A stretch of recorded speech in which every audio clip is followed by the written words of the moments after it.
Welcome to Watch Symposium, I'm Austin. Alright, so let's look at a comment from Mark Gard. Check it out in the description of this video. You can read it for yourself.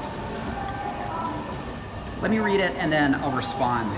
He says, and he's talking about my prediction for the BLNR dipping and then going back up. Taking a dip in price a little bit and then going back up in, say, 10 plus years. He writes, it's discontinued in all caps, for God's sake. It's discontinued for God's sake. And it's the first in all caps, watch to ever use a bicolored Cerachrom bezel. No one I know even likes the Batgirl. It was not unnatural, talking about the price rise. It was selling for $12K prior to discontinuation, and now 15 to 18K. The all black, I understand your point, but not the Batman. He said reasonable. None of what Rolex does is reasonable, dude. All right, well, there's a lot there. And the reason I'm talking about this comment is because he's saying a lot of what I say, but he's going way overboard. If you've heard a lot of my videos and my take on, say, pre-ceramics, I'll say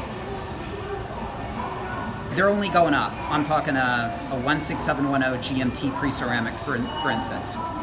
Wristwatch check, grandfather's watch. Okay, and why are they going up, those pre-ceramics? Because they don't make them anymore, okay? But they don't make a lot of watches anymore, and that whole, they don't make them anymore, doesn't apply to everything. It applies to the pre-ceramic because they're not making it anymore, and because it's an iconic and highly desirable watch. Aesthetically, it's nearly perfect, and it's sort of, well, it's got that dive style that so many other watches copy. I know it's not a diver, but it's got sort of that style, that iconic style that Rolex really is known for.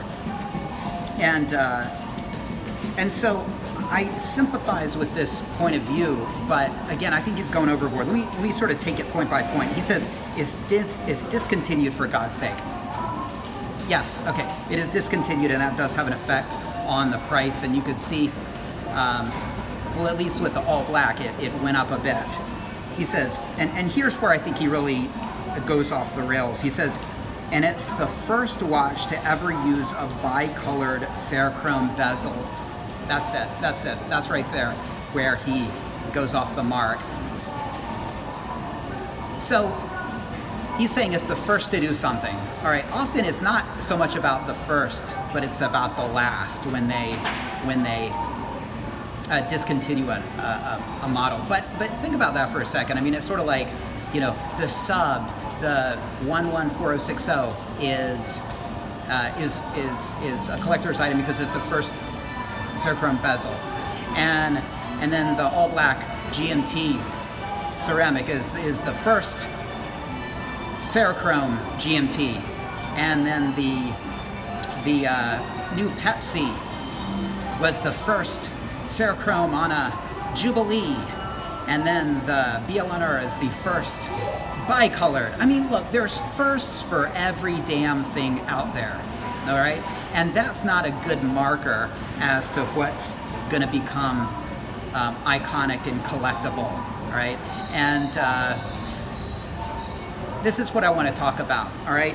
What is the difference between a collectible watch and a desirable watch? Because there's some overlap there, but it's worth drawing a distinction. Now, it could be made, the argument that all Rolexes are desirable, of course, some more than others, but generally, if you're talking a 40 millimeter sports watch, that's a desirable, all steel, then that's going to be a desirable watch. But what makes it a collector's item?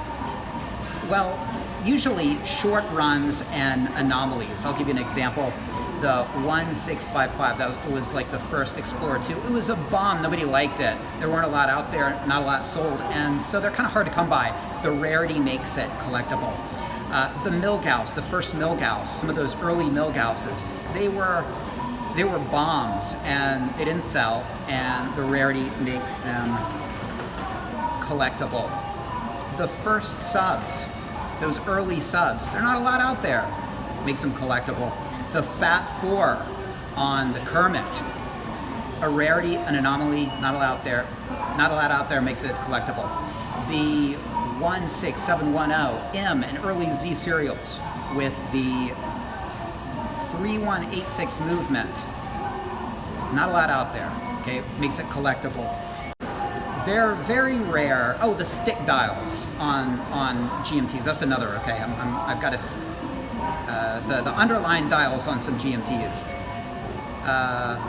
Okay, I think we've made the point. Okay, there are a lot of rarities and anomalies out there, and that's what makes a collectible watch. Now, is the BLNR a collectible watch?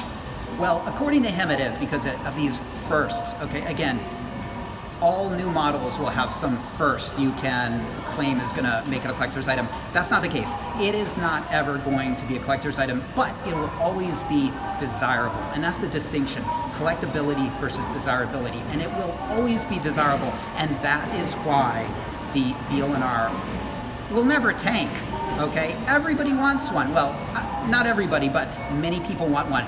More people want one than there are floating around, okay? The demand outweighs the number of watches out there. And that's desirability. All right, now he goes on to say, no one even likes the Batgirl. I disagree. I think the Batgirl will be very popular in the Asian market because it's new, and new is awesome, and new is trendy, and people are really going to go for it, I think, here. In the States, look, there's a lot of complaining, but I think it's going to be a really hot model. So I'm not buying it. I think a lot of people do like the Oyster bracelet more, but hey, you tell me those same people complaining faced with a Batgirl are going to turn their nose up at it? Forget it. All right, forget it. That's not going to happen. And then he says it's not unnatural, and he's talking about the price rise of the BLNR. Well, I hate to shift the argument. I really want to bring up the all black, because that price rise really was unnatural. Okay, that came from the retail market. The BLNR, I think, was a little bit more reasonable, but once it was announced that they were discontinuing the model, I think prices did rise. And when I say unnatural, it came from the retailers, okay? I view a natural price rise as just gradual. People start buying the cheaper pieces, and the retailers think, well, you know, those cheaper ones sold really quickly, let's up the price a little bit, and hunters are still willing to buy those cheaper ones, and it goes up a little more, and hunters are still looking to buy them, and it goes up a little more, and that's natural. It's sort of actions on both the buyer and the retailer sort of naturally drive the price up. That's not the case with, certainly not the all black, and certainly not, well, less so, but also not with the BLNR, because it was the discontinuation that really had retailers tacking on those kind of odd prices. Now, did buyers kind of feverishly want to get their hands on one of those discontinued models? Yes, but not to the extent that it went up. Retailers got a little crazy and put an unnatural price on, and for that reason, I think it's going to take a slight dip to meet a price that the customer is willing to pay, and after that, it's going to go back up. All right. So, thanks, Mark, for your comment, and let me know what you guys think. Put your comments in the comment section. Take care. Thanks for watching. See you next time.